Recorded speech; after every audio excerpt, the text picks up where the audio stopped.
ইটের বদলে আবারও পাটকেল ছুড়ল ইরান। তাদের কেশম দ্বীপে আমেরিকার অযাচিত বিমান হামলার প্রতিশোধ নিয়েছে তারা। কুয়েতে অবস্থিত একটি মার্কিন বিমান ঘাঁটিতে ইরানের ব্যালিস্টিক ক্ষেপণাস্ত্র হামলায় অন্তত ৫ জন মার্কিন সেনা এবং ঠিকাদার আহত হয়েছে বলে জানিয়েছে স্বয়ং মার্কিন সংবাদ মাধ্যম ব্লুমবার্গ।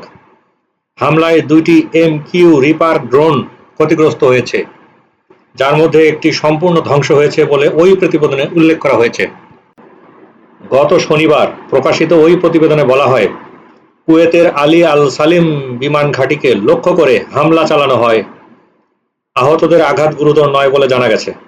তবে প্রতিবেদন অনুসারে কুয়েতের আকাশ প্রতিরক্ষা ব্যবস্থা ইরানের একটি ফাতেহ ১১০ ক্ষেপণাস্ত্র ভূপাতিত করতে সক্ষম হয়।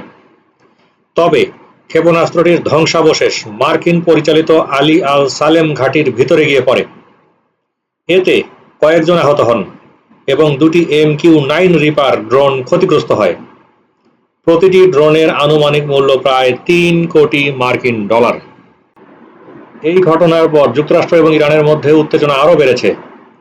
মার্কিন সেন্ট্রাল কমান্ড সেন্টকম দাবি করে, ইরান কুয়েতের দিকে একটি ক্ষেপণাস্ত্র নিক্ষেপ করেছে, যা যুদ্ধবিরতির চরম লঙ্ঘন।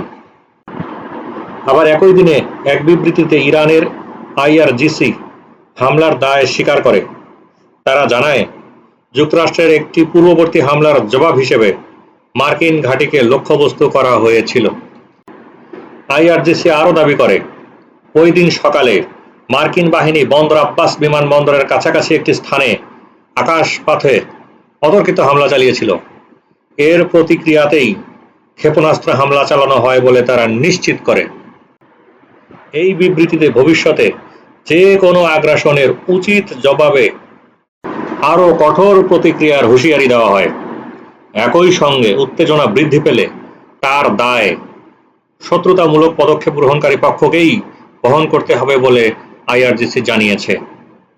উল্লেখ্য, গত ৮ এপ্রিল পাকিস্তানের মধ্যস্থতায় ইরান এবং যুক্তরাষ্ট্রের মধ্যে একটি অস্থায়ী যুদ্ধবিরতি কার্যকর হয়।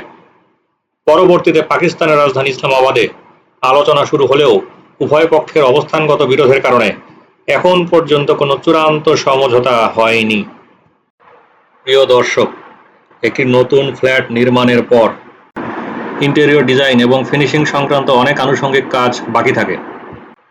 বিশেষ করে tiles, electrical wiring, plumbing, AC, geyser, filter setting, Thai partition সহ আনুষঙ্গিক আরও অনেক কাজ।